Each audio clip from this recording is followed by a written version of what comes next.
எப்படி இருக்கீங்க? நான் நல்லா இருக்கிறேன். நாங்கள் கற்றுக்கிற பேர் நல்லாயிருக்கோம். இப்போ என்ன திருப்பி வீடியோக்குள்ளே வந்துட்டுன்னு நினைக்காதீங்க. இப்போ வந்து ஸ்நாக்ஸ் கேட்டாங்க, அதனால் வெங்காய பகடா போட போகிறேன். வெங்காய பகடா போட்டு முடிஞ்சோடனே வாழைக்காய் பச்சி போட போகிறேன். அது எப்படின்னாக்கா வீட்டில் என்னென்ன பொருள் போடுறேன்னு பார்த்துங்க. ஆனால் எல்லாமே வீட்டில் உள்ள பொருள் தான். நாங்கள் கடையில் வந்து இந்த மிக்சியெல்லாம் வாங்க மாட்டோம். எங்களுக்கு கடல மாவு தனியாக அரைச்சிப்போம், எல்லாமே அரைச்சிப்போம். என்னென்ன பொருள் போடுறேன்னு பார்த்துட்டு அது மாதிரி நீங்கள் ட்ரை பண்ணுங்கள். இது நல்லா டேஸ்ட்டாக இருக்கும். எண்ணெய் இழுக்காது. நீங்கள் எவ்வளவு வந்து தண்ணி வந்து கம்மியாக ஊற்றி பறிச்சிங்கனாக்கா எண்ணெய் இழுக்காது. இது வெறும் வெங்காயம் கருவேப்பிலை இது. அப்புறம் இது பார்த்துட்டிங்கனாக்கா கடல மாவு உங்களுக்கு எவ்வளோ பேர்த்துக்கு எப்படி வேணுமோ அது மாதிரி போட்டுங்க. போடுற கணக்கு உங்கள் இஷ்டம் தான். அது நல்லா பெரிய வெங்காயம் அரைஞ்சிங்கன்னா இது கூட போட்டுக்கலாம். அதே மாதிரி அரிசி மாவு போட்டுங்க. அரிசி மாவு கம்மியாக போட்டுக்கணும் மொறுமொறுப்புக்கு. வேறு நாங்கள் சோடாலாம் போடவே மாட்டோம். இதுதான் எங்களுக்கு எல்லாம் திடீர்னு உடனே செஞ்சிடலாம். ஒரு 5 நிமிஷத்தில் செஞ்சிடலாம். அவ்வளோதான் இருக்குது. இது வந்து காரத்துக்கு மிளகாத்தூள். ஏன்னா இதில் வந்து பச்சை மிளகா போட்டால் பிள்ளைங்களாம் சாப்பிட்றதுக்கு இதாக இருக்கும். இது எல்லாத்துக்குமே கொஞ்சம் காரம் கரெக்டாக இருக்கும். அதனால இது போட்டுங்க. வெங்காயத்தூள் போட்டுங்க. ஏன்னா இதில் வந்து கட்டி போட்டுங்க. அவ்வளோதான். போட்டுட்டு உப்பு தேவையானது போட்டுங்க. போடுறதெல்லாம் பெருசு இல்லை. தண்ணி கம்மியாக ஊற்றி மிக்ஸ் பண்ணிங்கனாக்கா திக்காக எவ்வளோ இருக்கோ எண்ணெய் ஊற்றும் அப்படியே இருக்கும். நீங்கள் வேணால் செஞ்சு பார்த்துட்டு எனக்கு வந்து சொல்லுங்கள். இதுதான் எங்கள் வீட்டில் திடீர்னு உடனே செய்கிறது. 4 வெங்காயம் இருந்தால் போதும். உங்களுக்கு 4 பேத்துக்கு செஞ்சிடலாம். ஒரு 5 நிமிஷத்தில் பக்கத்தில் டீயை போட்டுட்டு டக்குன்னு வச்சுருக்கீங்கன்னாக்கா நம்ம வாங்குறது கூட லேட்டாகும். இது நம்ம உடனே செஞ்சுதான் ஈஸியான வேலை. நாங்கள் எங்களுக்கு ரெஸ்ட்டே கிடையாது. ஏதாச்சும் ஒன்று செய்யுமாங்க டக்குன்னு செஞ்சுருவோம். அவ்வளோதான். எந்த பொருளாக இருந்தாலும் சரி நாங்கள் வீட்டில் தான் செஞ்சு சாப்பிடுவோம். வடையாக இருக்கட்டும், சுழியதாக இருக்கட்டும், ஸ்நாக்ஸு. உங்களுக்கு நிறைய நான் வீடியோ போடுறேன், பாருங்கள் எங்கள் வீடியோவை. அப்போ தான் நாங்கள் என்னென்ன செய்கிறோன்னு உங்களுக்கு தெரியும். நாங்கள் சும்மாவே இருக்க மாட்டோம். ஏதாச்சும் ஒரு போட்டு செஞ்சுக்கிட்டே இருப்போம். ஆனால் வீடியோ நாங்கள் எல்லாம் போட முடியல. இனிமேல் ஒன்று ஒன்றா நாங்கள் போடுறோம். எங்கள் வீடியோவில் தொடர்ந்து பாருங்க. உங்களுக்கு அப்போ நாங்கள் என்னென்ன போடுறோன்னு தெரியும். அத்தை, நேற்று கூட அந்த வாழைப்பூ ரெசிபி ஒருத்தவங்க கேட்டாங்கல்ல. ஆமாம் ஆமாம். அவங்களுக்கான ஆன்சர் சொல்லிடுங்க. நேற்று வாழைப்பூ வடை போட்டிருந்தேன் காலையில். அது வந்து வாழைப்பூ ரெசிபி எப்படின்னாக்கா கடலைப்பருப்பு ஒரு காப்படி ஊற வச்சுக்கணும். ஊற வச்சுட்டு ஒரு வாழைப்பூக்கு கரெக்டாக அது கம்மியாக தான் கிடைக்கும் நமக்கு வாழைப்பூக்கு. அதனால் ஒரு வாழைப்பூ எடுத்துங்க. அப்படியே நரம்பு எடுத்துகிட்டு நரம்பு தொப்புள் எடுத்துகிட்டு அதை அப்படியே வச்சுக்கிட்டு லேசாக வெந்நீர் போட்டு எடுத்துக்கிட்டு அம்மியெல்லாம் கொஞ்சம் சோம்பு ஒரு பூண்டு பல்லை தட்டி போட்டுக்கணும். இந்த கடலைப்பருப்பை வச்சு அரைச்சிக்கணும். இந்த வாழைப்பூ அரைச்சி போட்டீங்கன்னாக்கா ரவை எண்ணெய் கூட நீங்கள் என்ன சொல்லுங்கள். நீங்கள் 100 எண்ணெய் ஊற்றினாலும் அந்த 100 எண்ணெய் அப்படியே இருக்கும். வடை டேஸ்ட்டாக இருக்கும். நேற்று நாங்கள் ஃபுல்லாக அதான் சாப்பிட்டோம். ஒன்றுமே செய்யலை எங்களுக்கு. அதை லைவாக எடுத்து போட சொல்கிறாங்க. நாங்கள் வந்து காலையில் 8:30 மணிக்குள்ளே இதெல்லாம் செஞ்சு முடிக்கணும். அப்படிங்கிறதுனால எங்களால் அந்த டைம் வந்து வீடியோ எடுக்க முடியாது. அத்தை இப்போ சொன்ன டிப்ஸை வந்து நீங்கள் பார்த்துக்கங்க. இல்லைம்மா எங்களுக்கு நீங்கள் செஞ்சே காட்டுங்க அப்படின்னு சொன்னாலும் நாங்கள் அடுத்த வாரம் ஞாயிற்றுக்கிழமை வேணால் அவங்களுக்கு அதை செஞ்சு காமிக்கிறோம். அம்மியில் ஒரு 10 நிமிஷம் தான் அரைச்சா போதும். சீக்கிரமாக வாழைப்பூ அரைச்சிரும். உங்களுக்கு இது அரைஞ்சிரும். கடலைப்பருப்பு ஊற வச்சு தான் அரைச்சிரும். எதாக இருந்தாலும் கொஞ்சம் கம்மியாக ஊற வச்சு நீங்கள் வந்து கம்மியான நேரத்தில் ஊற வச்சு அரைச்சிங்கனாக்கா மொறுமொறுப்பு கொடுக்கும். எண்ணெய் இழுக்காது. எதுவுமே ரொம்ப ஊற வச்சிங்கனாக்கா மொறுமொறுப்பு கொடுக்காது. இந்த இப்போ பற்ற வைக்கலாம். இந்த பறிஞ்சு ரெடி ஆகிட்டு இதை போட்டு உங்களுக்கு காமிக்கிறேன்.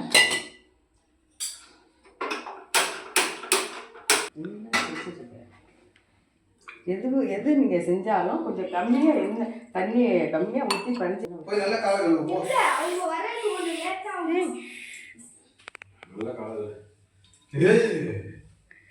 எண்ணெய் ஊற்றிட்டு பாருங்க. நான் போட்டதுக்கு காமிக்கிறேன் உங்களுக்கு எப்படின்னு பாருங்க. வேகும் நமக்குன்னு எடுத்து எண்ணெய் நாங்கள் எண்ணெய் வடிக கூட வச்சிடல. ஆனால் எடுத்துகிட்டு காமிக்கிறேன். அதில் எண்ணெயே இருக்காது. ஏன்னா நம்ம அந்த அளவுக்கு திக்காக பண்ணிடுவோம்.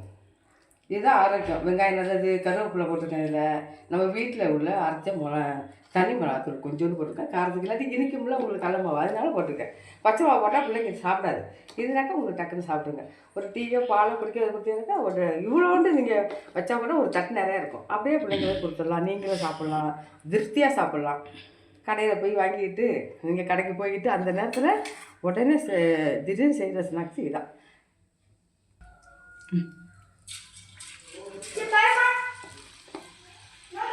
பாய்டி.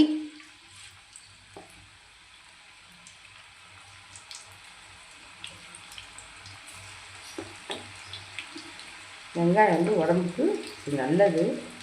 எவ்வளோ வெங்காயம் சேர்த்துக்கிறீங்களோ அவ்வளவு நல்லது தான். சாப்பாட்டில் எதில் சேர்த்துனாலும் சரி சின்ன வெங்காயத்தால் இது போட முடியாது, இல்லைனாக்கா அதுலேயே நாங்கள் போட்டுருவோம்.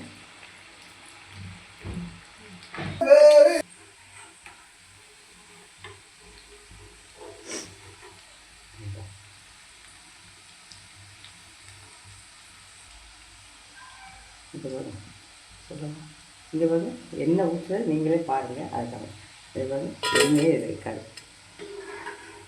நீங்கள் தைரியமாக இதை ஒரு வெங்காயத்தை போட்டு செஞ்சால் கூட ஸ்நாக்ஸ் டப்பாலாம் எடுத்து வச்சிடலாம். பிள்ளைங்க ஆசையாக சாப்பிடுங்க.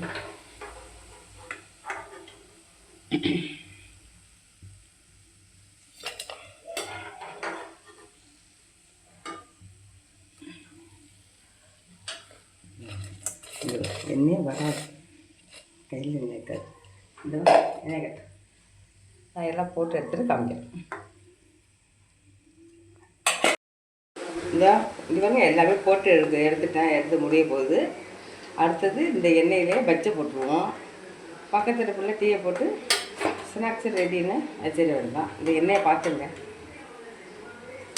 ஒரு 3 வெங்காயம் இருந்தால் போதும் உங்களுக்கு. ஒரு 3 வெங்காயம், ஒரு 100 கடல மாவு அது கூட போதும். 2 ஸ்பூனு இதுக்கு அரிசி மாவு 2 ஸ்பூனு கூட, பச்சிக்கு வந்து 1 ஸ்பூனு கம்மி, அவ்வளோதான். பச்சி மாவு அதே மாதிரி பழகி வச்சுக்கணும். இது அப்படியே போட்டு ஒரு வாழைக்காய் போட்டாவே உங்களுக்கு நிறையாவே ஜாஸ்தியாக இருந்து 5 ஒரு வாழைக்காவே அரிஞ்சாவே போதும். நமக்கு 4 பேர் நீங்கள் தாராளமாக சாப்பிட்லாம். இது 5 பேர்த்துக்கு நான் செஞ்சுருக்கேன்.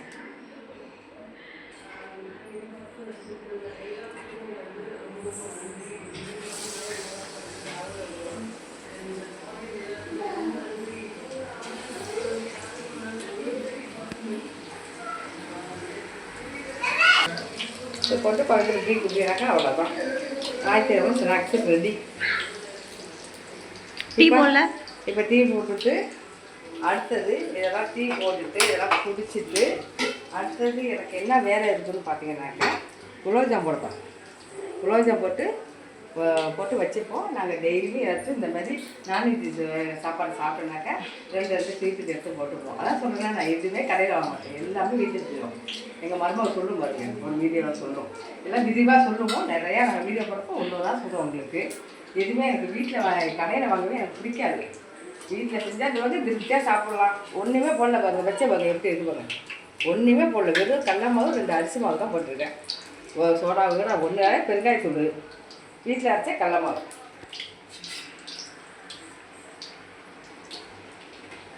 சூடான பஜ்ஜி ரெடி, வாங்க சாப்பிட்லாம். டீ ஸ்நாக்ஸோட எங்கள் வீட்டுக்கு வாங்க. அடுத்தது குலோப்ஜாம் ரெடி ஆகும். டீ ஸ்நாக்ஸோட எங்கள் வீட்டுக்கு வராதிங்க, நீங்கள் வீட்டுக்கு வந்து டீ ஸ்நாக்ஸும் சாப்பிட்டுட்டு போங்க. ஆமாம், நான் சொல்லுங்கள், எங்கள் மருமகள் தெளிவாக சொல்லுவோம். பார்த்துங்க, நாங்கள் இப்போ புதுசு என்ன சொல்கிறதுன்னு தெரியல, அட்ஜஸ்ட் பண்ணீங்க. நல்லா தெளிவாக நாங்கள் பேசுகிறோம்.